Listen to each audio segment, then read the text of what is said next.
Okey dokey, Smokey, all yours. All right, good evening. With a 5:07, I'd like to begin the steering committee for the National Performing Arts Center. Call to order, and if Tim could do the roll call, that'd be awesome. Lori Wilshire. Here. Judy Carlson reached out to me to tell me that she would not be here this evening. Lindsay Rinaldi, Here. Marianne Malizzi Golia, Present. Rich Lannon. Here. Mary Lou Blaisdell reached out to me this evening to say that she might not be here. Trish Cleet, Here. Tracy Hall, I believe is. I thought you told me she would be a tad late, but I thought she was coming. She said she was gonna come, but Yes. she might be late, so. Correct. Mark Thayer is not with us this evening, Mayor Donchis is not with us this evening, and Brandon Moss. Here.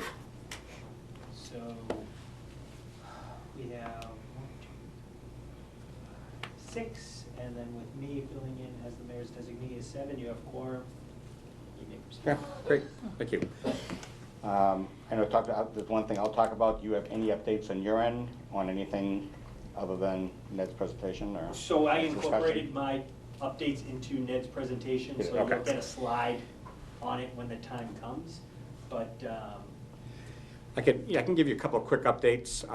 One that I think some of you know, at least you know was happening, but with the National Arts Commission, which is the 501c3 board, that at this time at least will be ones overseeing, moving forward, to be overseeing the fundraising, is the one that be collecting the money through the Capital Campaign Committee. So we are official, we have a checkbook, we're up and running. We've had one meeting.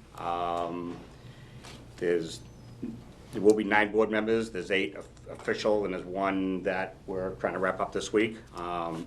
So that board will be the one that will be overseeing the future of the Performing Arts Center, and dealing, with spectacle management and so forth. And correct me if I'm wrong, Tim. The only thing that could potentially change will be with the new market tax credits.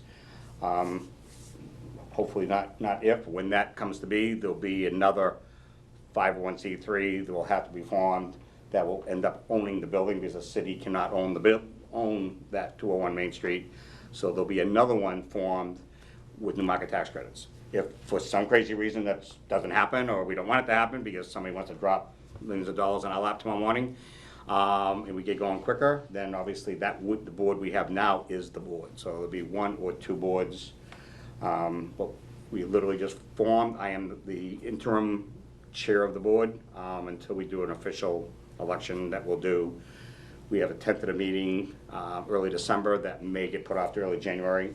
There's not a lot, but we're formed. Again, the money has been transferred over from City Arts Nashua into that 501c3, so that's been done. Well, most of it's been done. There's just a little left that will be transferred over probably next month to wrap that up. So that's kind of where it is. Again, there'll be 9. You'll probably be meeting once a month, and literally overseeing the money now, and then in the future, even of future campaigns. For 5 years from now, future fundraising campaigns. Whether it's that board or probably different members at that point. The board members are split in those 9 members. There's like 3 one-year terms, 3 two-year terms, 3 three-year terms, so it's going to be staggering over time. So, but I think it's a good group, and looking forward to continuing and reporting as when it comes time. From the Capital Camp, unless you want to add. I have a question on Yes. What's the actual name of that? National Arts Commission. National Community Arts. Sorry, National Okay, Community that's Arts. fine. Sorry. Thank you. Sorry. Okay. Sorry. I said that right. Yeah, okay. I would not do that to you, Lindsay. No. I was like, Yes, the sorry, chair of the sorry. National Arts No. Commission, I don't know anything about that. There's too many arts commissions and this and that, and I get confused. Say it one more Not time. enough. Nashua Community Community Arts. Nashua Community Arts. Community Arts. Yeah, I was Lindsay, just I about to showed get. you what you were doing. I Yes. actually took the time to look it up to make sure I got the Yes, name I'm sorry. accurate, because when Yes. he said it, I was like, oh, that's No, not correct. that was, yeah. Yeah. that And was I right. almost got really mad. That's a conflict with the city, that can't be. Correct. So, Sorry about that. Okay, all right. And there's a website being formed. One of the members is a very IT, geeky, techie guy that knows his stuff, and he's the one helping us out a lot on getting that website up and running, which should be done very shortly. I'll be getting an update on that this week. So that, and we'll let everybody know. Also send out an email to all the various committees once that is completed. I might even have more information tomorrow morning. We have our capital campaign committee tomorrow morning. All I can say at this point is capital campaign committee is doing well. I know it's still the quiet phase, as we're calling it. We're not in the public phase yet, but we are making a lot of very strong strides, and a lot of meetings, and a lot of things are happening daily. I mean, the emails literally are probably every day between some group of the members or another, and meetings happening, and, you know, with both individuals and we're still concentrating mostly on businesses. But again, we're very, you know, optimistic, especially the last maybe 6 weeks has been very, very good. So we're meeting literally every week. We've been meeting, I think we missed last week, we skipped, but outside of that, we're meeting weekly. Because we know how important it is. You know, this time of year it's good and bad. You're getting into the holidays, which could be bad for some, but it's also good to be in the end of the year for some businesses that need to make that decision now. So I think being the time of the year, it's pushing some people that have been kind of dragging their feet. But again, you know, for probably individuals, and some of them might drag their feet a little bit because, oh, it's the holidays, let's talk after the first year. So it's good and bad, but I think it's more good is what we're finding out, because we've been having a lot of success. So we're hoping sooner than later we can literally, you know, have a better announcement and get everybody in the loop a little stronger, and we're trying to be sooner than later, yes. Is it February or March when the legislation? February. February. So, February 20th, so we need to start that process. Now, we're kind of waiting, and I'm planning on talking to Lori about that as well. And again, whoever doesn't know, I guess, congratulations to Lori. She's the president of the Board of Aldermen, once again, as of last night. So we need to talk about timing on that to kind of backtrack from February 20th, when's the closest meeting before that, and then back up how many meetings. And now, you know, you wanted to talk to the mayor and make sure what committees and how many people we have to go back and forth to go before the board, and what committees are involved. And how long that process will be, so we don't miss that February 20th deadline. So we can fill you in on that time frame later. Yes. I have another question, and just backing up to the National Community Arts Committee group. I know at one point, and I can't remember which meeting it was at, we saw, I think, a complete list or a fairly complete list of the members. Could you just refresh us as to who the members are? Who the members are? Yeah. Sure, so I don't mess, I actually pull up the email, just in case. Again, I'm in way too many committees lately. I feel like I'm almost, not quite as bad as some members of the Board of Aldermen. It's getting crazy. So besides myself, Deb Navanti, Mary Lou Blaisdell, Jay Minkara, Lisa Bissonette, Dave Grabowski's on it. He has stepped us away with a health issue for the time being of that and the Downtown Improvement Committee, but he is right now still on the committee. Andrew, and I always mess up Andy's last name, but Andrew Curioso. He's our IT guy that I mentioned. And then we have, again, one technically still a vacancy, but we're talking to somebody as we speak, and trying to get a confirmation. So I believe I got everybody that's on that board. Can I just clarify a couple things? So, Which board is this? right, so Yeah. that's why I just pulled Thank this you. up, and I'm sorry I can't get it up onto the computer, on the screen right now, because it'll just take too long, but this Move your is, screen up. this is the, Yeah. what we've previously shown, and I can bring this up another time, or email this around to folks so That would be great. they can re-see it, but, so what Rich is referring to is this entity over here is the 501c3 entity, which has to be independent from the city to qualify for the 501c status, and that is the entity that would oversee the endowment fund. That would be what you refer to as your friends group. What question you just asked is relative to what would be referred to as nonprofits 1 and 2, which had to, for the new market tax credits, be designated as private nonprofits authorized by the city as public entities, if you will. And so that is so what was referred to as an RSA 162G, or a BIDA-like private nonprofit. And so that would be this group and this group. And that's only if we needed to do the new market tax credit structure. And so there'll be essentially 4 nonprofits if we go the new market tax credit group. We would have the owner of the building that would have a lease with the city. You'd have what's referred to as the leverage lender, and then the 501c3 entity down here. The Friends Group. The Friends Okay. group. So the committee that Rich just read off, those are the members of the Friends Group. Correct. Correct. Okay. Correct. Right.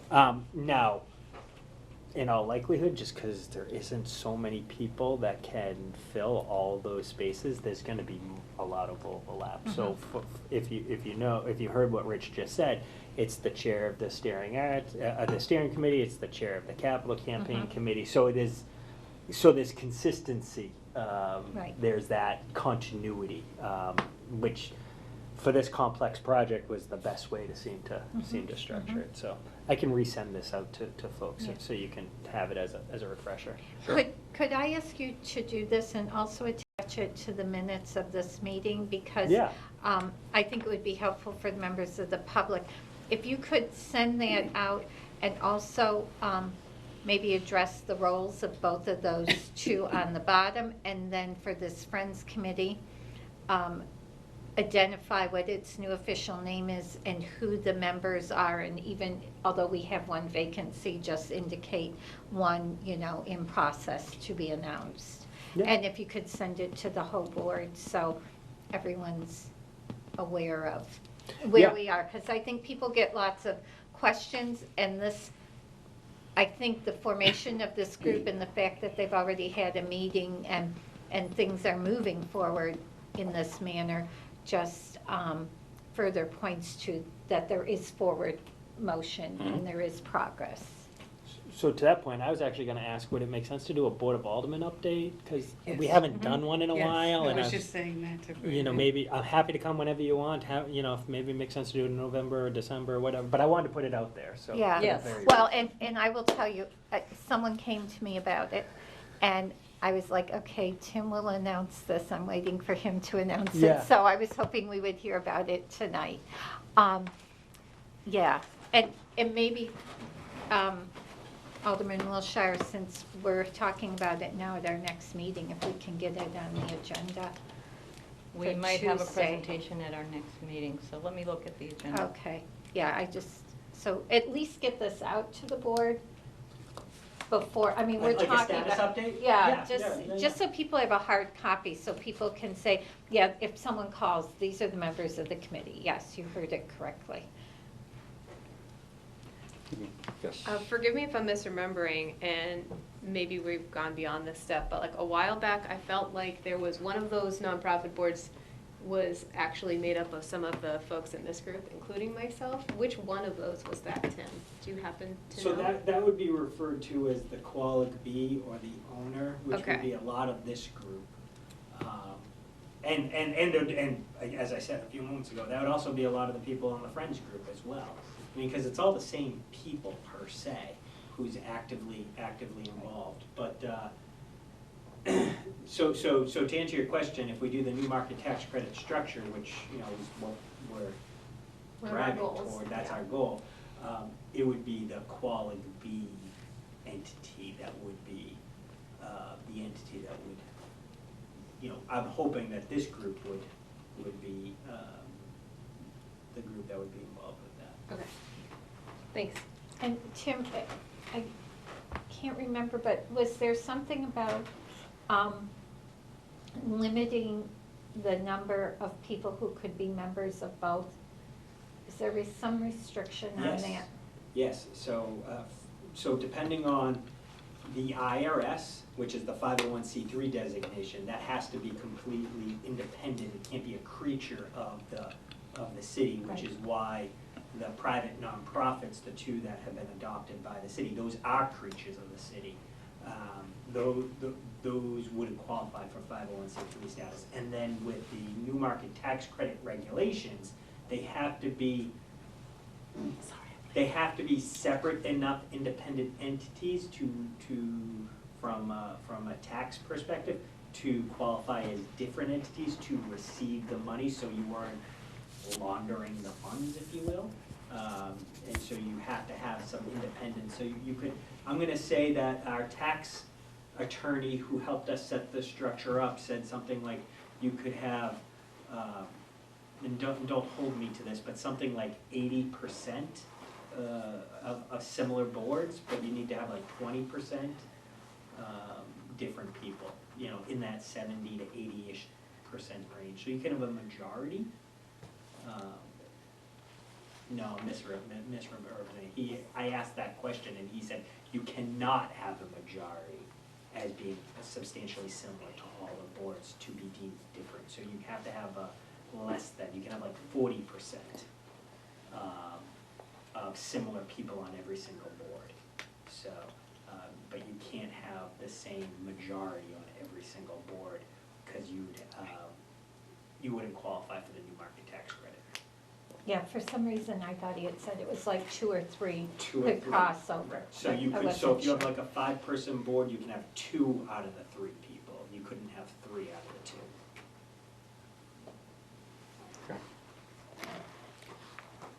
Tracy, just so you know, yeah, Ned is stuck in traffic, so it's closer to 5:30 when he gets here.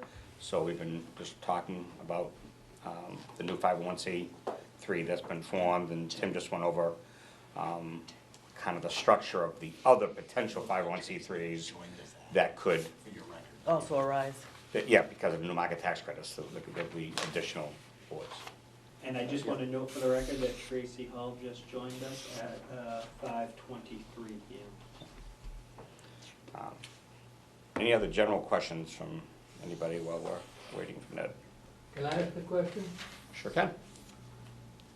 First of all, how much money is in the bank? You mentioned the checking account. We're not at the point of saying what that is yet. Okay. The other question is, you mentioned the 501c3 for this new organization. Has that been awarded, granted by the IRS? Yes, it has. Okay, then you mentioned, I think, 4 more 501c3s? 3 others. 3 more? Not 5, again, I want to be clear on this. Those 3 other organizations cannot be 501c3 organizations, but they're nonprofits. They don't have to be 501c3s? They can be under the state, charitable trust, nonprofit?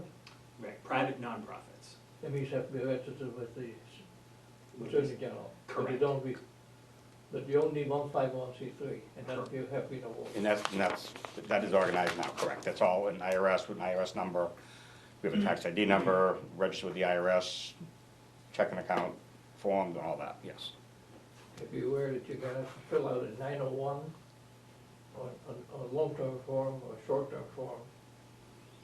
A 990? Not this year, but next year. 990, a tax form. A 990 or a 990 short form. I fill out some short form. Starting, I think, next year.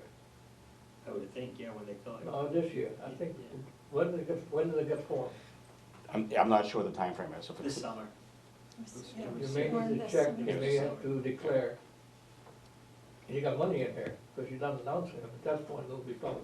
It'll be a 9, whether it's short or long form, it's available on the IRS website, you can check. Public can check the money. No, understand. Okay. Yep. Any other questions or any other input? Well, No, most of my updates will be Okay. rolled into, okay, so we'll, I always have questions. I'll ask another keep- question. no, keep- You guys keep- are keep it talking going. about a February 20th deadline, and I don't know what you're talking about. Could anyone fill me in, Okay, please? the February 20th deadline is, February 20th will be 2 years from when the Board of Aldermen voted on, and the resolution was done for the bond, the $50.5 million bond, and also the $4 million fundraising had to be done within a 2-year period. That 2-year period expires on February 20th, so we would be going back to the board for an extension of that period of time. Okay, so approved can you say that again? Approved the So bond, the bond, $15.5 million million bond. bond, and also as part of that, there had to be $4 million raised privately in a 2-year period, which expires February 20th. So we didn't approve the bond. We approved that once the $4 million was collected and the deadline was February 20th, it would trigger the mayor being able to approve the bond. Raised, not Yeah. collected. Raised, Right, yes. right. That is a Yes. very important I'm sorry, distinction. raised, yes, Because a lot of what's raised, a lot of it's pledges over pledged. Yeah. 1 to 5 year Yeah. period, some of it, over, Yeah. a lot of them are over a 5-year period. Thanks, that helps. I know a lot of you are involved No. in that, but No, I it's, All right, need to know. so we're just now gonna go back to the board, and we're just looking at the exact situation of what we need to do for Board of Aldermen and committees in order to go back to the board prior to the February 20th for the final time for a vote on whatever we're asking for an extension. And that's gonna be determined soon, yes. I have, unless you have a follow-up, I don't wanna. Not yet. Okay, I have a question, I have to leave for another meeting, so, I know, Tim, you mentioned a date in December when you think tentatively we might need to get the costs. I just wanna make sure I put it in, Well, there was a tentative date of December 11th, whether or not that's It still is needed, necessary, or a different date, I guess that's the question. So the thought process would be is Harvey Construction would get their cost estimates to Icon Architecture and the subs of Icon the first week in December. And then that would allow for us, them to do an evaluation, check it, and then allow for us to come together. What we're talking about is December 18th. 18th. 18th, okay. December 18th as when Harvey would come and give an update on what would be referred to as the costs for design development. And that would be a 5 PM meeting? And that'd be a 5 PM. Okay, right, that's also NRPC, That- so. okay. So with that being said, that's kind of tentative. I actually was gonna ask the group if that worked for the group. Doesn't work. Doesn't work for me. Okay, so we I need, could come, but I'd have to leave by 5:45. so, And Laura, you I said no? can't come at all. It's Christmas at the children's home, so I Yeah. am out straight that Okay. week, all So week, so.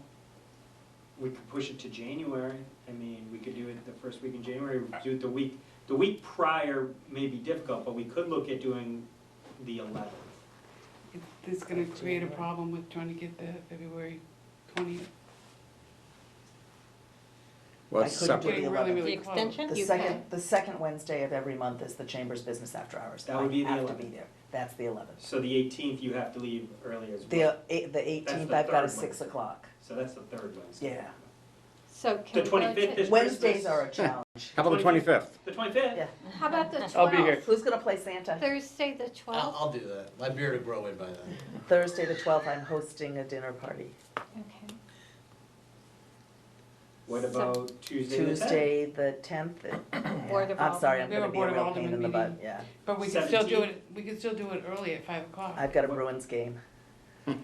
So I guess, Why don't we the ask thing Tracy is- what day she's I know, available? I'm not. I mean, I Don't guess do it around me. so. The odds are I'm not gonna be able to make it.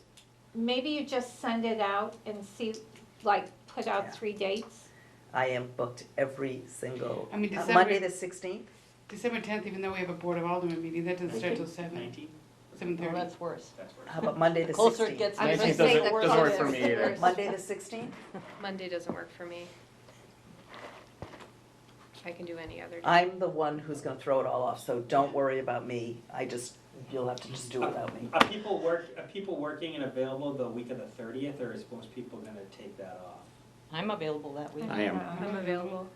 So, in theory, there's no reason why we couldn't do it on the 30th or 31st. I wouldn't Or do the the 31st, second? that's New Year's Eve. New Year's Eve, do it the Yeah. 2nd? The 2nd, January 2nd, which is a Thursday. Thursday the 2nd would work. So, That works much better Works for for me. me. I was gonna After say, you'll Christmas. be able to breathe. Nobody will be hungover. I'll be retired. You'll be retired. Oh, Yeah. Tracy. I'm pretty sure. Really works for you. So, Again, I don't believe I'm here January 2nd, but okay, So do we want to pick a December time in January 2nd and just see what, how about December 30th? That works for me. Works for Okay. me. That's a Monday night, That works for me. School's closed. December 30th. and Christmas is delivered for Lori? Yes. yeah, I'm not, I don't have my schedule, I'm 99% sure that's fine, December 30th. If December 30th not work for anybody that's here? Going once. It works for me. Works for me. December 30th, Okay. And At 5? 5 I o'clock? was just gonna say, it works, if you want to meet earlier, if that works better for people, well, you've got work though, so that. No, fine. I'm on vacation that week. I'm not, I'm just home, so I'm not going Oh. anywhere. Do you want us, do you want us to block off both just in case? Yes. Or do- Okay, the 30th And then the and 2nd? the And 2nd. the 2nd. And I will send an email out making this all official. Okay, so right I'm now, gonna shoot for the 30th of December. okay, let's shoot for December 30th, 5 o'clock still? Yeah. Okay.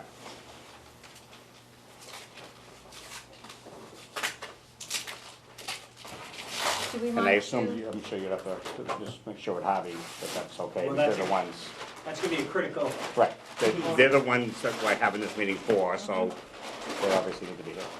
Do we want to, just like take a recess while he's? Yes, we need to. Move to recess?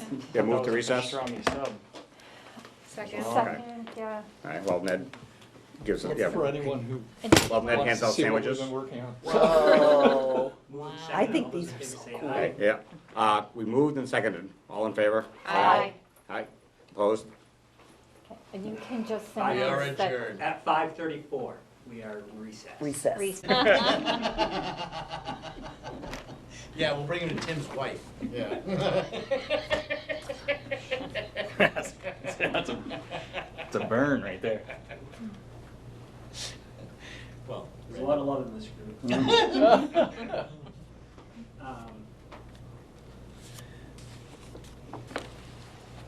I'm recording. Sorry. Whenever you Sorry. guys are ready to update your Which- record. How's it? Well, no, we're just waiting for Ned to say when and, Did you start recording when that? No, no. okay, no. That'd be He hasn't great. started yet, Lindsay, so knock your socks off with that. No, I don't record when I know I'm gonna say something. So that way I'm not guilty of anything on the record. Oh, man. Yeah, you know, Fred. You're watching the hearing.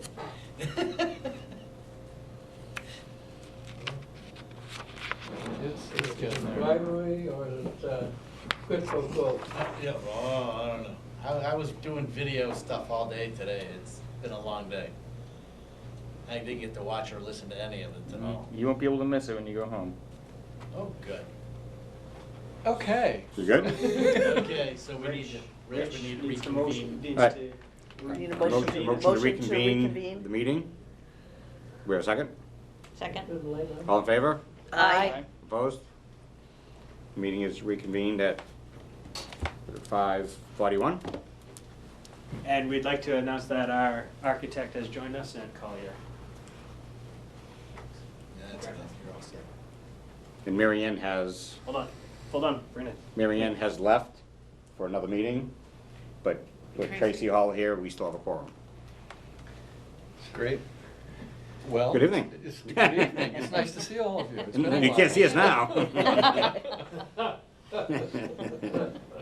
So Tim and I have been regularly in touch over the past, I think it's been several months, and decided that it was time for an update before the holidays got here.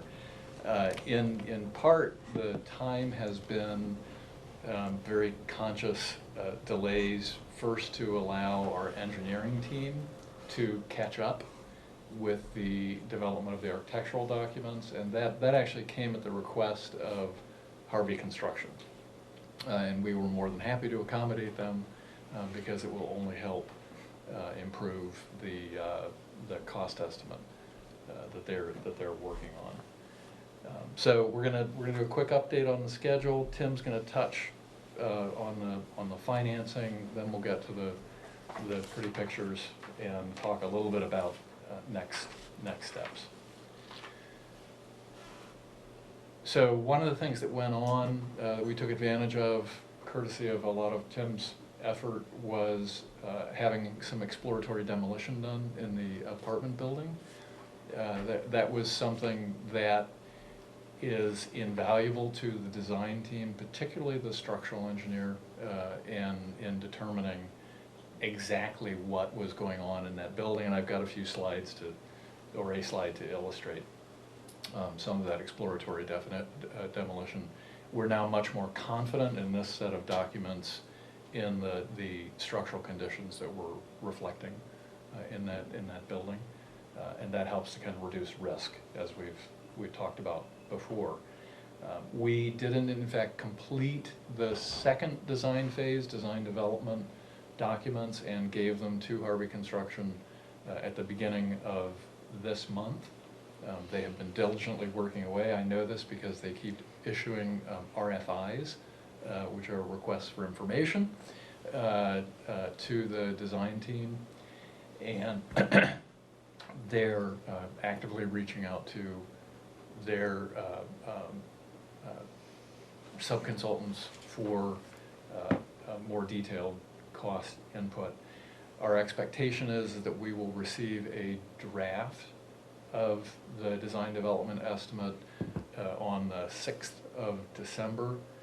And then the first thing that we do is issue that to our engineers and consultants for them to begin evaluating whether the assumptions that Harvey is making based on the documents align with their understanding and expectations of the documents. And we do that because we are only at the second of the 3 design phases. The longest construction documents is in front of us still, and there's a lot of room for interpretation and assumptions, and so we go back and forth with the cost estimating team to make sure that we're all in agreement.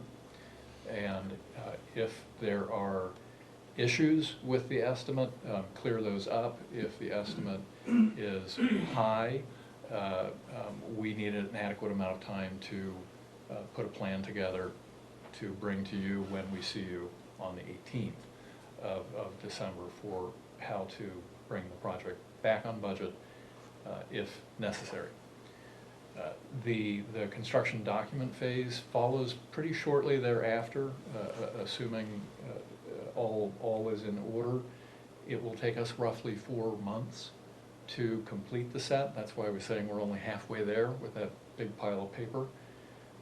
And depending on the state of the project funding, it would probably likely go out to bid in May of 2020. That would allow a construction start of sometime next summer. And we're anticipating roughly a 15-month construction time period. I didn't put an end date on that. I should have. Fall of 2021 is what we would expect if the schedule continues to hold true to what we're projecting. So, are there any questions on that? And just, I'm sure Tim will tell you, it looks like the December 18th meeting is being moved to the 30th. This Yes? just came about. Oh, okay. Tonight, like, while we were waiting for you. 15 minutes ago. The Okay. 18th wasn't working for a lot of people on this committee, and the 30th is a Monday. Yep. So that is the date that seems to work for the committee, but he still has to clear that with Harvey as well. That's fine. So, Yeah, for us, having the extra time is actually beneficial for a deeper dive. And then I shouldn't have told you that. Yeah. I have to say, this is unusual that we are able to kind of stretch out a schedule to benefit the design team and the cost estimator, so we have been taking full advantage of it. And hopefully the information will all be that much more advanced and solid when we get to talking about it, hopefully. When we get to my slide, this schedule takes some assumptions into consideration, so just keep that in mind. So we have to talk through some of those assumptions. So just quickly on the exploratory demolition, basically Harvey had a subcontractor come in and make lots of holes in the building. We were primarily looking for columns. And there are in fact some very lovely cast iron columns that we uncovered. You can see one of them in the Over here, yeah. upper left corner. Oh, wow, yeah. Those will remain exposed. When the project is finished, they'll be cleaned up and painted, and should look very nice. There are some unusual conditions. The top middle image is a kind of odd-shaped column on the first floor. That's probably a result of one of the renovations, likely when they put the elevator in to the building. So you're going to have there are going to be some kind of quirky conditions in the finished West Pearl Street lobby. The next picture is, I believe, looking up into the roof structure. There's a like the surf, there's an odd kind of roof construction, odd to our sensibilities today. I'm sure not when the building was built. But the good news there was the structural engineer was able to determine that our locating of the major mechanical equipment on the apartment building roof would not require additional vertical structure down through the building. So that would have been a potentially costly condition had they had to do that. And then the bottom left is the party wall between the shoe store and the apartment building is a bit of a mystery, and it turns out it's something like 5 wipes of brick, so 5 bricks sort of stacked up against one another around the perimeter, and then in the basement there's a kind of wide variety of conditions that were hidden behind drywall at that point. No major discoveries that concerned us in that. That middle image, believe it or not, is another column. You can just see the kind of black center of the image. That's a column that actually is square and has a capital that goes like this on it, but it's flat on the 2 sides. That's in the upper part of the building. And I can't for the life of me remember what the last image is. So, other than an old tin ceiling, I think that's on the first floor. Yes. Of the apartment building. So there are literally dozens of slides, dozens of photos in our files, but interestingly, it sort of translated into simple things like this. So the sketch on the left, and these are Mark's, some of Mark's field notes, was identifying column locations that needed to be pinned down, another column image in the middle there, and then on the right side, it's the West Pearl Street facade at the first floor.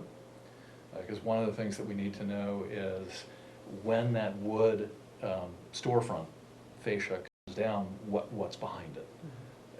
And we were able to get a pretty definitive understanding. At some point, they put in 3 steel beams here that are supported by this new column, and those are supporting the original brick wall. So our expectation is, I don't know what just happened there. Is that a tin ceiling that's beside that? Yeah, there are bits and pieces of tin ceiling. It's not really salvageable. Not like a whole one, just a piece? No, no, at this point. But this is all, we've talked about this before, this kind of early discovery helps to mitigate risk as the project moves forward, and hopefully that translates into a better estimate by Harvey.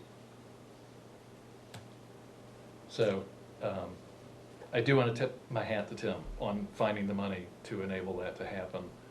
I know it's not easy, particularly in municipalities, to do the kind of early demolition work, and We got creative. We got creative, yeah, well, we appreciate that. We did not use bond financing for that, even though it was part of the design. So that would, still allow us to apply those bond proceeds to this project. I was able to tap into a brownfield fund that my office has jurisdiction over, which is a grant that the EPA has given the city of Nashua. That came about with the Cotton Mill project. If you're familiar with the John Stabile Apartments at Cotton Mill, there was an EPA grant that came about, which we loaned John Stabile $1 million, and then he has been paying that back monthly. And the revenue, the interest accrued on top of that loan is defederalized money and money that can qualify for exploratory type of demolition work. And we were able to apply those funds towards this project. So so that was a win-win for everyone. Yeah, this is a case where the slow schedule really benefited us, because it gave Harvey time to get in there and do the work, and then for our team to get in there and evaluate the conditions. So the slide that's before you is just a reminder from a financing plan standpoint. We have $15.5 million authorized, which is approximately 70% of the project. There's still a gap in our project financing plan of approximately 30%. Sources, just as a reminder, we're talking about a 15.5 general obligation bond that's committed, though I will note that bond's expiration occurs in mid-February, so we're gonna need to have a conversation about that as we move forward. We're still working toward and under the premise that we will be receiving a new market tax credit allocation for about $4 million. And then private philanthropy happening here at the local level at $2.5 million. Both of those are in progress. And so as the next 6 months shake out, we're really gonna need to fine tune this financing plan.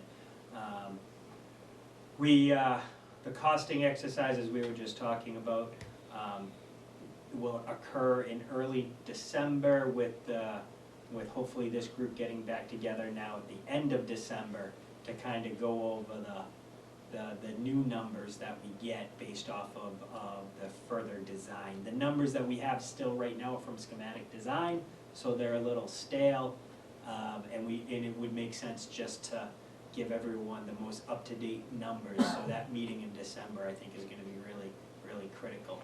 I will note that my percentages that talk about that 70-30 do not include a streetscaping or any of the extras, the roof terraces or the other amenities. Our gap in budget would go up if we were to include those things. So that's just a quick synopsis as to where we are on the financing plan. And I'll just conclude my comments by saying on the new market tax credit, we have canvassing many of the CDEs that get the allocation. Mascoma, and you'll see a slide that comes up after this one, has been very clear and transparent to us that if they get an allocation, we are a priority project for them, and they're not, so that's an email from Mascoma that kind of outlines what I'm about to tell you, which they will hear sometime in early summer is what they're being told by US Treasury, the CDFI fund that gives out the allocation. So at the earliest that we would be able to go under construction would be 3 months, approximately 3 months from whenever they receive.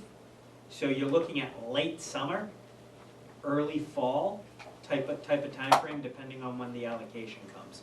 So I think keeping that in the back of your mind for when a construction start date is really important. for this conversation.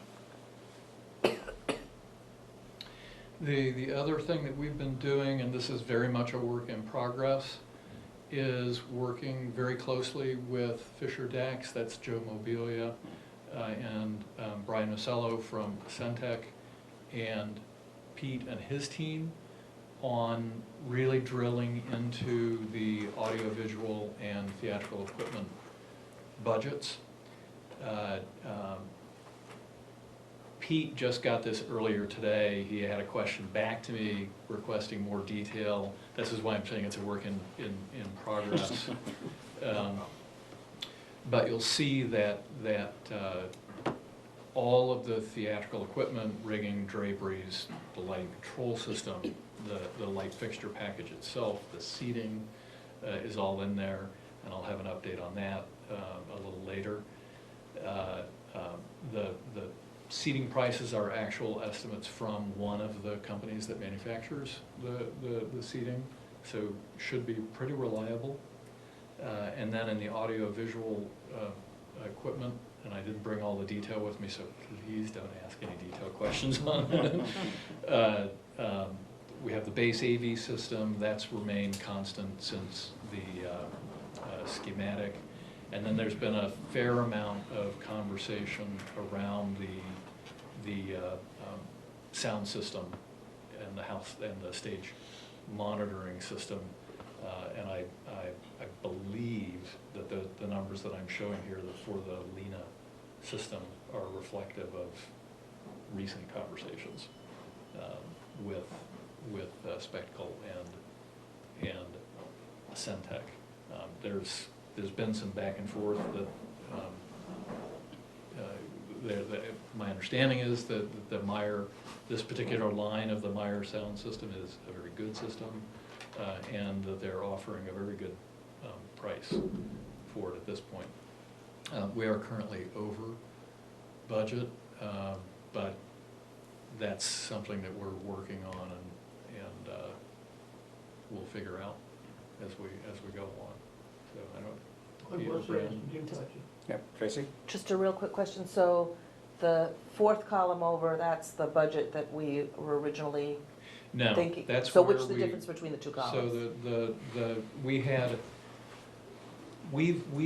established a $1.65 million Okay, target yep, for these systems.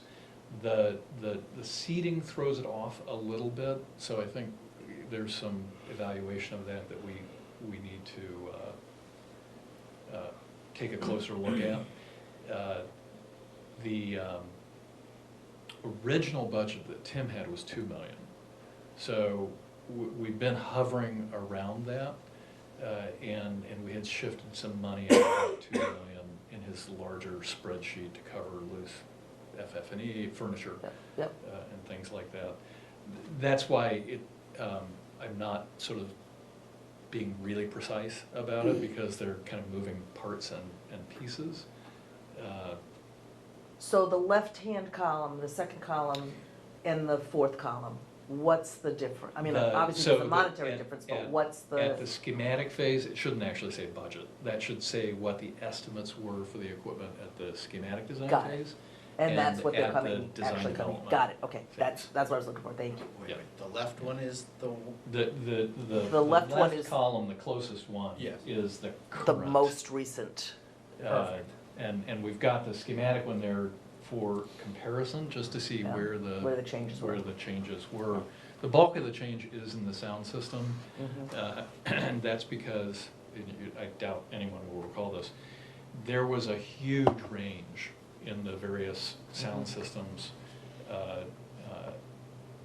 We, rightly or wrongly, picked one that was sort of dramatically lower because we were being told it was a perfectly good system. And it wasn't in on all the conversations that ultimately resulted in the Meyer decision. But that's where the larger change is. Now, you said we're over budget. Are we over budget by $261,000, which is the difference between the two columns, or are we over budget by 800? 1.6 million. correct? 1.65 is the target, so there's Yeah. about a $700,000 delta there. Tim and I just started having a conversation about that, and we'll close the gap, one way or the other. I bring it up only to say there's the building conversation, just like there has been all along. Then there's this big equipment and lighting conversation, and they're running sort of in parallel with one another. I don't know, Peter, Brandon, do you want to chime in on that at all? No, I think that's, accurate in terms of we're just looking at all options. That Meyer system, as Ned noted, is on the higher end. So there may be some things we need to evaluate in terms of whether or not Meyer, as the manufacturer of which is an A+ sound system, there are others that are very good that are. What we don't want is a system where touring acts are saying, no, we're not good, that's not good enough, you can just go rent the system. Meyer, that conversation is never going to happen. And there are some others that would be very, very good to have in there. But I think also just in terms of exploring some of the lighting and some of the other things that would, as they say, nobody goes home humming the lights, so spend your money on the sound. Yeah. So I think there's some deeper dives that we've got to take to get us where we need to be. And we'll talk about how these equipment packages actually get procured. Are there economies in one way of procuring them versus another, which is, I think, is what Pete is touching on. The light fixtures themselves, there can be a lot of variation there. Where the point in the conversation we're at is essentially working with Spectacle and Fisher Dax to prioritize that list so that you have a better sense of how much flexibility there is or is not in that light fixture budget. I would say that the balance of the numbers, the rigging, draperies, control system, the seating, the base AV system, those are pretty firm numbers across the board.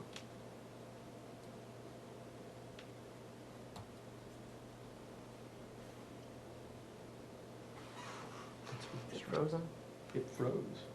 Come back. I can't fix it. No. It doesn't want to You go don't off have this magic slide. thawing? So, yep, there we go.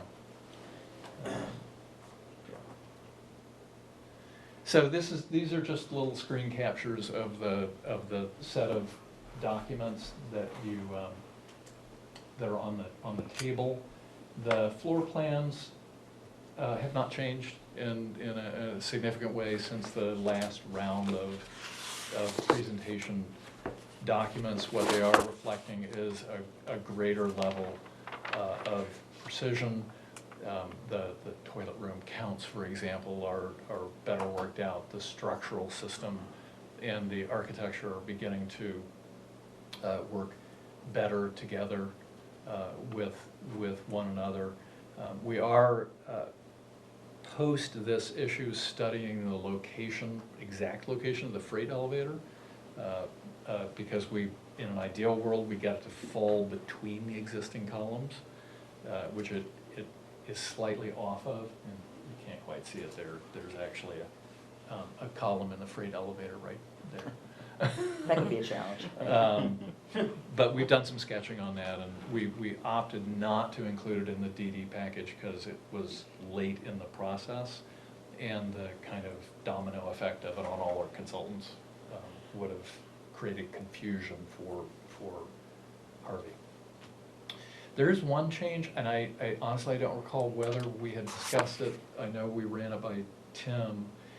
We discovered that if we bring the elevation of the Pearl Street lobby all the way through to Main Street, we could eliminate the interior ramps that we had in the project early on. So the gallery, you may recall, had a long slope associated with it, and this entrance to the audience chamber had a ramp inside it. And we really felt like the project as a whole would function better if we could get everything on a kind of the same level. And we were able to do that by introducing under the overhang a short, very short flight of steps on the Main Street entrance. So when he And- says overhang, he's referring to Alex Hughes's overhang? Right. A couple exterior steps to elevate the building. Yeah. And then off to the side, what you're seeing sort of hiding over here, is a sloped walk, meaning we don't have to have handrails. It's just a very, very gradual slope up to the entrance. We like it from an architectural point of view. We like it as an entrance condition, but I think functionally, getting rid of those interior slopes is a real asset. So the consequence of that decision is legislation's gonna be necessary by the Board of Aldermen to give us the encroachment rights in the right of way. So we're not within the proper of the, if you will, the 201 Main Street property now. We would actually be moving into the right of way, so we're gonna need to make sure that we have an easement, a license agreement, something authorized by not just the Board of Aldermen, but the Board of Public Works that allows for that to happen. And this, we flagged this with Tim before we committed to it in the documents. Then, so the parterre level, again, relatively few changes. You can see, particularly in the apartment building, our hope is, and I shouldn't say this, but we're sort of holding our breath because on the cost estimate, because the square footage that we're gaining in the apartment building is, you're actually getting more square footage in this scenario than in the prior one where we had the fly tower in the apartment building. And because we're leaving so much of the interior intact, the expectation is, and this was vetted with Harvey at the time, we'll be able to capture that benefit. Then moving up to the terrace level, you're seeing the bottom of the balcony here, and you'll remember the balcony itself is accessed off the fourth floor. This new stair in the corner terminates, and you continue ascending on the existing stair on the interior. So no changes there, just difference level of development of the documentation. And then finally, the balcony level, what you're seeing in the dark, almost black, are the catwalks. And there is direct access from the fourth floor of the apartment building to the catwalk system. The VIP lounges is up there, and what you're seeing here is the roof of the stage below. There are a couple of large code-required vents that are associated with that, and some pieces of mechanical equipment. But the effort, primarily at a Centex acoustic request, was to get all of the mechanical equipment off the audience chamber. And as a result, there's actually quite a lot of mechanical equipment on the apartment building roof. So the seats are coming. Sorry for the delay. There were simply other things that sort of took priority for the design team. This is being organized by our partner OTJ and Fisher Dax. The hope is that we can pin down a date, although with the 30th as the next meeting date, I'm not sure meeting right away in January is the right time to do it. But these are some of the manufacturers and seats that they are looking into getting delivered here. And what Tim and I have been discussing is that we'd actually have them delivered and installed in the shoe store. So, because it's, for one thing, they're big and clunky and hard to get up here. but it would also allow us to have them in situ for a longer period of time. So the Gisette seats across the top are available both in a permanent kind of fixed seat as well as the collapsible seat that's part of the retractable system. The differences are fairly subtle between the three that they have up there. The Granada has a higher back than the Galant. The Livio, I'm told, is a slightly higher price point. But when we get to the actual test set, we'll have the people who know the seats talk to you. They're also looking at the Ducharme brand, Kinetic. They're just two images of the same seat there. Irwin is another auditorium manufacturer. They're a little bit more common, so the Citation and the Millennium are also two variations on, in this case, the fixed seating. The Gisette seating has to be integral with the retractable telescopic system. So those seats will be part of that. And then finally, there are loose chairs that are part of the system. I picked one of example of that. The front row of the orchestra is a removable row of seats. All of the box seats at the parterre level are loose seats. These are all stackable. You can store them. Trying to think of any other loose seats. I think that's it on it. So we're looking at fixed seats, retractable seats, and loose seats. And all of that will be here when we schedule a date in January. Are there any questions? This is sort of like the AV system. Don't ask too detailed a question. I can't answer it. So. Are these all under consideration? Yes.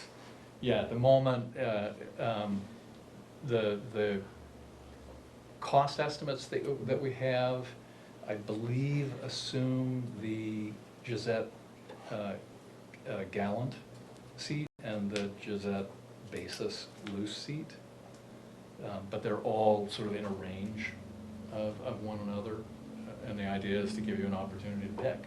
Well, that Kinetic seat takes more space, it seems like. They all sort of take the same amount. They do? Yeah. Well, they when you look at the seating layout, in order to stagger the seats, they're actually a range of seat widths that are used. You're probably familiar with that. And this is just, happens to be what image we've got. Quick question. Bill, from a code perspective on the loose seats, what is it that we need to concern ourselves with for locking them into place? Most of those seats are now designed so that they, as you place them, they'll automatically lock. So you don't have to get into zip ties or anything. Perfect. They're designed with locks on them, so that won't be an issue. Yeah, great. Or shouldn't. Shouldn't. No, I didn't bring the photos of the pieces all locking together and things, but that's the idea. I think everybody's seen this. I know Betsy's been really busy on the fundraising side because I periodically get requests to put various and sundry logos. We love that. On it. We've been able to this is an icon present to the city. We've been experimenting with some new rendering software, and I've got a young guy that I have bill most of his time to professional development. Once he gets completely skilled with it, then I'll have difficulty justifying that. But you're gaining the benefit of his education in rendering software. But this is Jamar Moore's work in our office. He's just terrific. So hopefully at some point you'll get to meet him. So again, the exterior hasn't really changed in regards to the material palette that we've talked about before. We're anxiously waiting what name will actually go on the building. All of us, I'm sure. I'm not sure, I don't know how widely these other images have been vetted around. So this is obviously the West Pearl Street side and the entrance from Garden. And you get a little bit of a sense of the kind of main stair, monumental stair coming up inside there, as well as the kind of long gallery space that parallels West Pearl. What's that gray area? Those bricks? Yes. This is, so what we've proposed here is a white brick that has a kind of rock face to it. So it'll have texture. It's brick.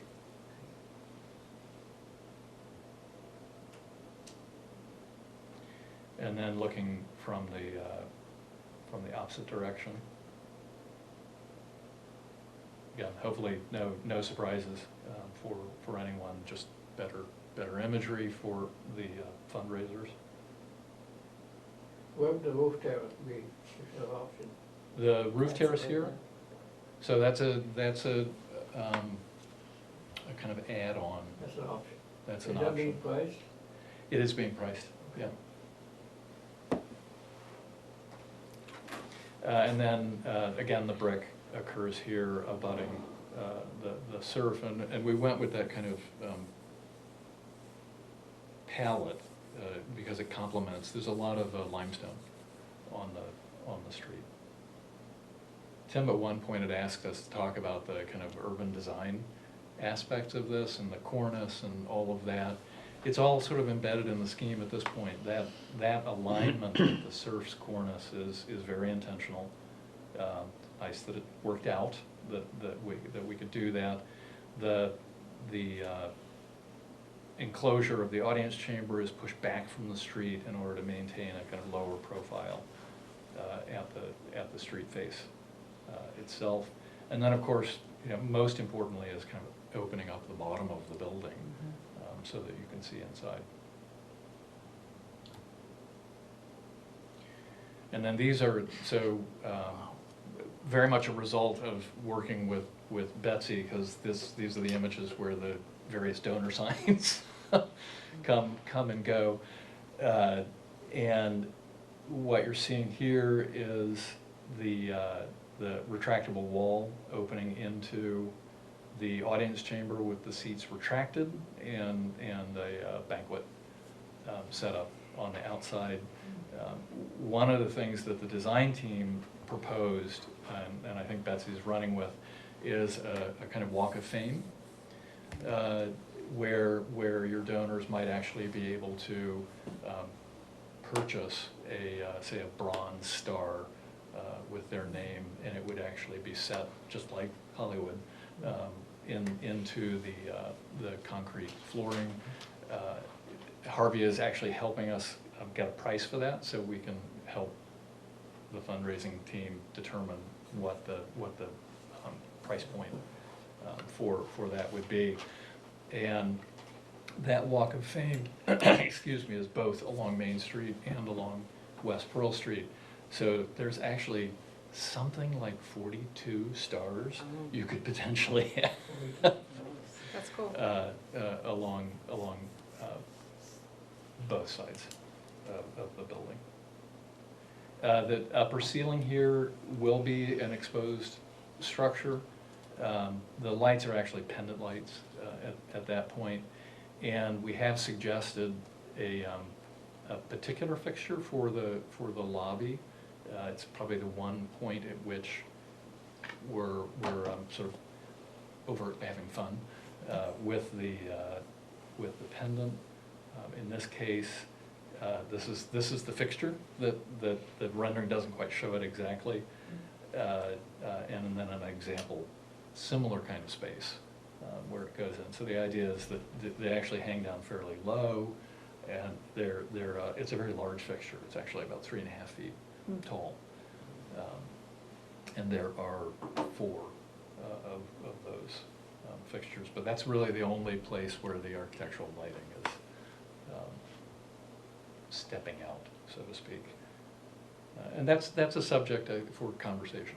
There are many pendant fixtures. We like this one largely because it's one of the few that are of that kind of scale, which we thought worked well in the space. Now moving down West Pearl Street, and point this out. I'm so proud of this. This is the actual mural over here. Wow, I love that. We tried to frame the picture to get more of it in. Google Earth is amazing. Is that the actual sidewalk on West Pearl? This shows the wider sidewalk on West Pearl.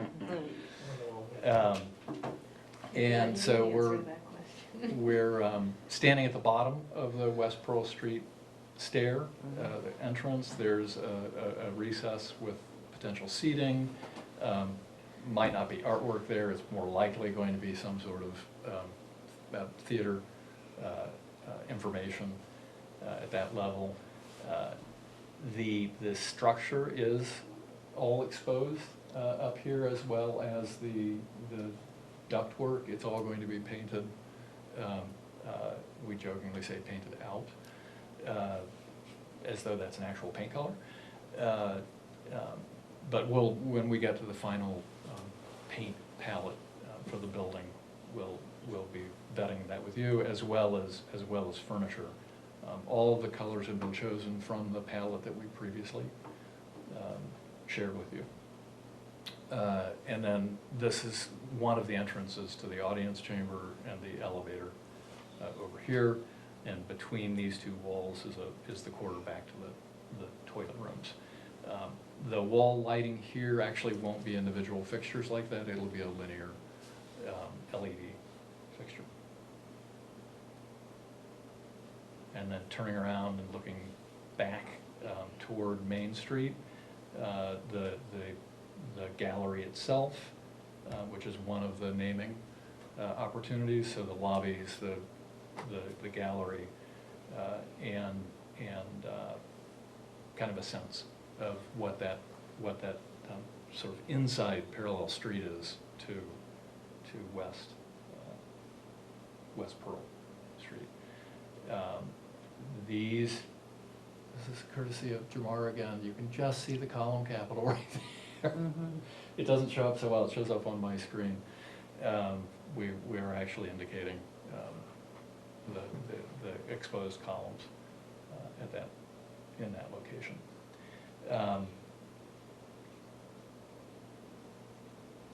And then looking at the interior of the audience chamber itself, this is indicating a natural wood veneer finish on the panels, and suggesting a kind of dark palette for the retractable seating component.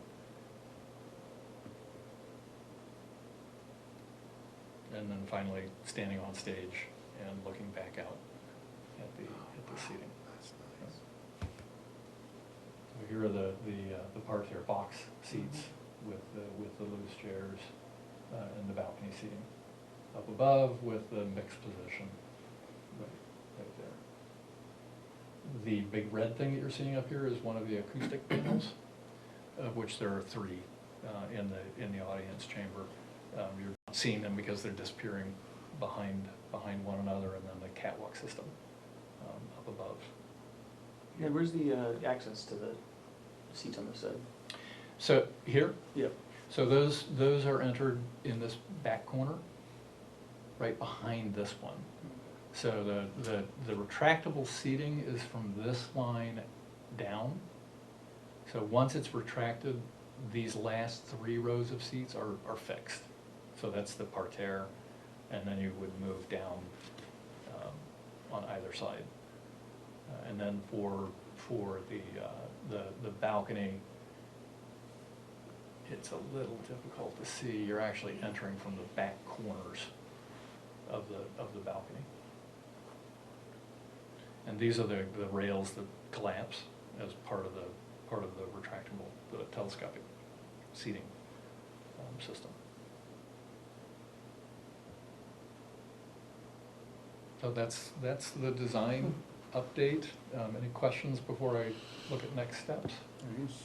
Yeah, looks great. Anybody? Super. I have a question about emergency. Do all these access meet emergency requirements? Yes. That's a timeline you have to, if everybody out Yes. so many seconds. Yeah, that's all been evaluated, and we have an independent code consultant who, You're doing it extra design. yeah, confirming that we're meeting all the egress limits, and so we should be in good shape on that. And We again, are in good they've shape. been working with our department very closely as we work through this, so that when the plans come out, we're pretty confident the plans are gonna meet all the code requirements, so you're not having to redo all of that work, so that's why we're staying involved with it now. Is the city of Nashua involved in that? No, was it the emergency, the emergency guy, I believe? Bill is That's city Bill. Nashua. That is Bill He is is. the city of Nashua. He is the city. Yes, Yeah. yes, so, yeah, we're working very closely together on this, so. Just to save duplicate efforts later. So this basically reiterates what we've already talked about in terms of the schedule. December is a big month, I think, for the project in terms of getting the cost information and really getting our arms around what we learned. Is Harvey also doing the external streetscaping estimating, or is that delayed? Yes, yes, they're doing the external streetscaping estimate. That won't be available in December? Yes. I think that is our big plus sign, so. Is there any way that we can get this presentation at all? or Tim? Yes, I can give it to Tim on the flash drive. Thank you. I have it, yeah. Do you want me to turn the lights on? Sure. And if we could make it part of the minutes too, that would be great, so when people are looking at it. Fine. Wow, Looks great, man. yeah. Yeah. Awesome. Yeah, Thank you. very nice. Really good. It looks more real. It Yeah. does. It looks so real. And like It looks you said, I good. know, once we get it, I'm sure Betsy will, and, I mean, we have a meeting tomorrow morning, so I don't know if Betsy has any of that yet. Betsy has all this, Okay, so And we with will and be with her without tomorrow morning, and we'll, donors. and we have obviously a package, and it's fairly updated, but this updates it even that much nicer and a better presentation. And you know I'm not there tomorrow. Yes, yep, correct. Have you confirmed that every seat has access to the theater? You got nosebleed seats all the way up top. Well, so all the sightline studies have been done, and I think last time around, we showed a series of images of what the view of the stage would be from various seats. Yeah. I Well, it didn't, seems steep. the Some of upper them are very balcony is, steep, yeah, the very upper high balcony up. is It'd be steeper. very much down. Yes. Yeah, although it was a real view that we were given,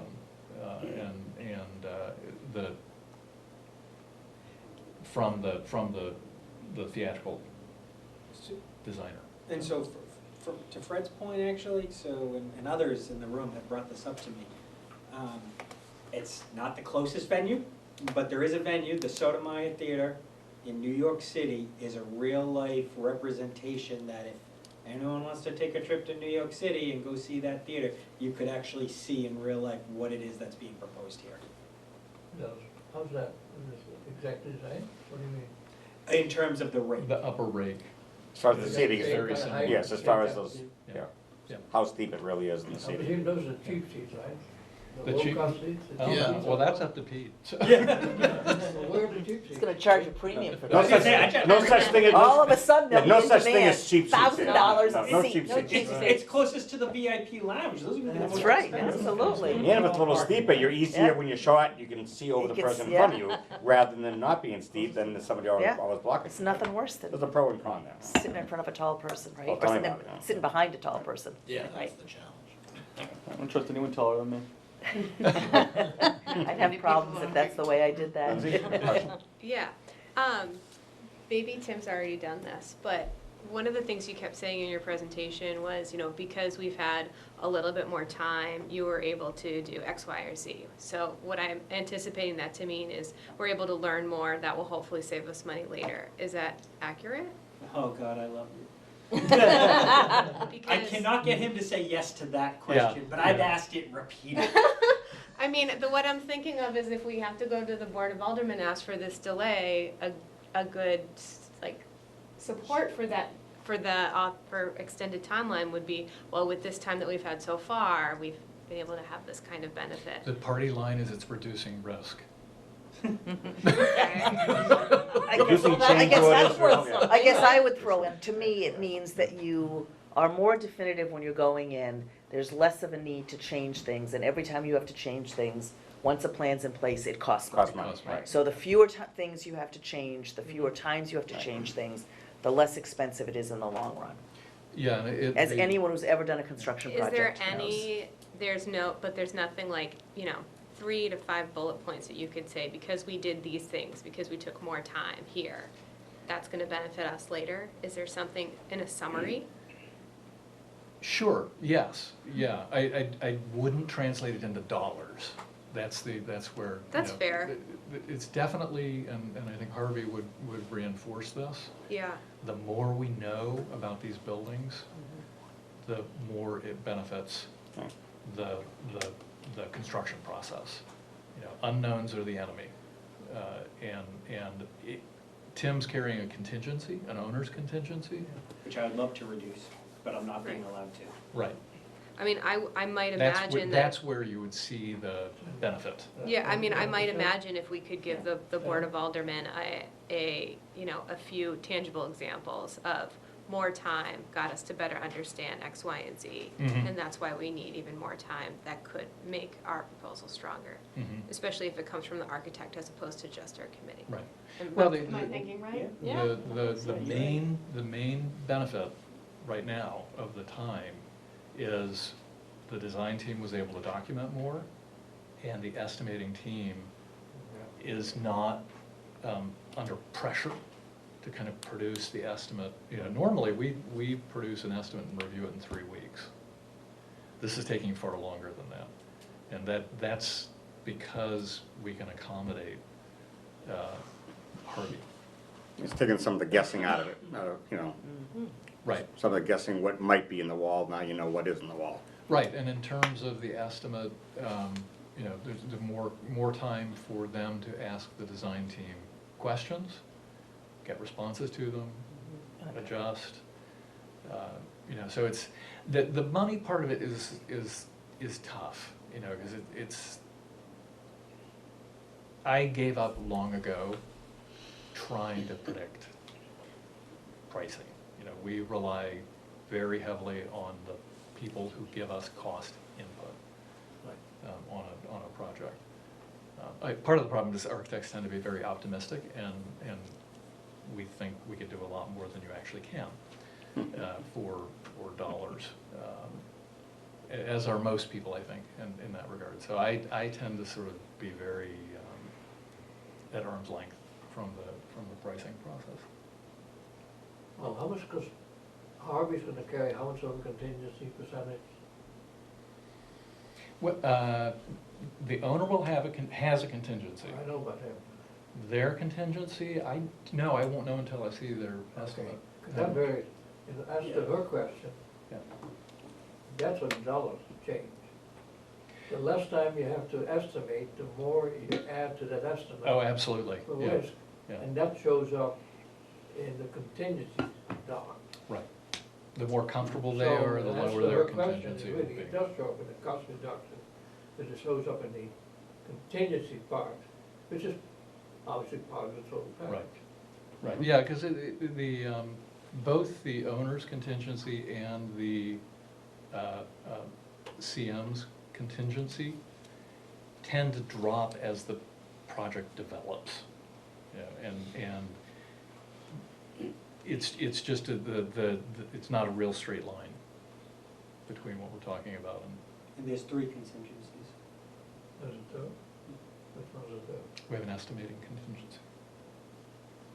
which is a, Is each on top of the other? yes, actually they are. You know, it's essentially contingencies are there for lack of development.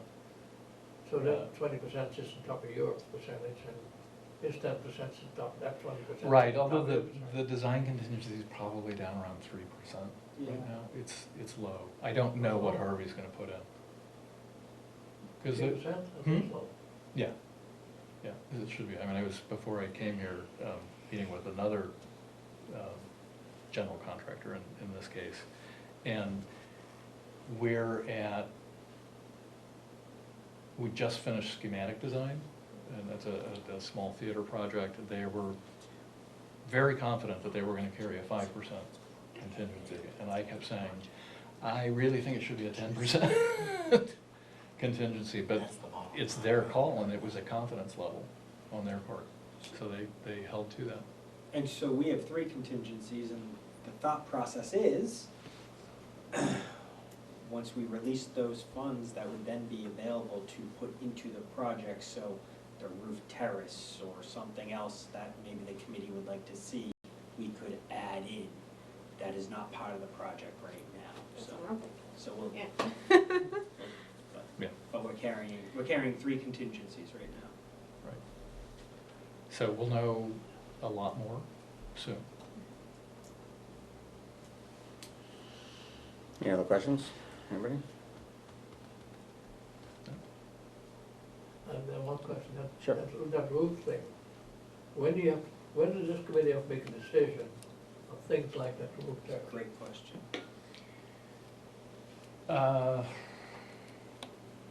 Probably not for quite some time. Yeah, I think the dollar conversation will actually drive that decision more than the design process. Yeah, that can be done before construction starts, right? Yes, yeah, Which is, what was summer, that? summer, Late late summer. So you gotta decide that before. Yes, So, yeah. But again, once we have the cost feedback, we'll know Whether we can do it or not. whether we can or plus, yeah, Yeah. plus the foundation, not. Right. plus the question to the owners, extend the bond issue, or whether they ask for more. Yeah, sorry, I was being dense. I understand what you were asking now. Yes, we can help with that. So- She doesn't remember the question, okay. Yes, she does. Yes, she does. Of course she does. It clicked. So. All right, excellent. Great Very seeing good. everybody. Great. Happy That was Thanksgiving. great. Yes. Thank you. Likewise. Thank you, Yeah, thank you Great. for your work. Yeah. It's fun. Great Thanksgiving. Yeah, Fingers very crossed. good work. So- Right, Any, it's very nice. anything else from Tim or anybody else in the committee here? Tim first? Well, I was just gonna say, so I think once we have the next updates on the cost estimates, I'm gonna be looking to have a real serious conversation with this group about how they're gonna wanna proceed relative to bond authorizations, because that is gonna be a 6-8 week-ish type process. And so how we structure that language, what would this committee like to see? I'm gonna be looking for that type of feedback probably in, I'd say, mid-January type of timeframe, so we can get something Okay. filed. Well, what do you mean by that bond? I thought the bond was already authorized. We're gonna Just need to do an extend it. extension. Well, that's just to go to the element, doesn't it? Mhm. You're Yeah. gonna need to have a resolution to authorize the Yeah, it extension. should accelerate that. It's done in a week. I think it would need a public hearing. Yes, You got a public hearing? yes. You already had the bond approved? If we So- extend we it. extend it, though. We have to have a public hearing. Yeah. Imagine. I'll get on. So if there's nothing further, I'd be happy to make Everybody? a motion to adjourn. Please do. Motion to adjourn. Second? I'll second. Those in favor? All in favor? Aye. Opposed? Thank you. Motion Thanks very carried much. and Thank you. That was really great. at whatever Text time we message? got? Yeah. 6:40. Yeah. 6:40. And Close enough. it's I It's think helping. at this point,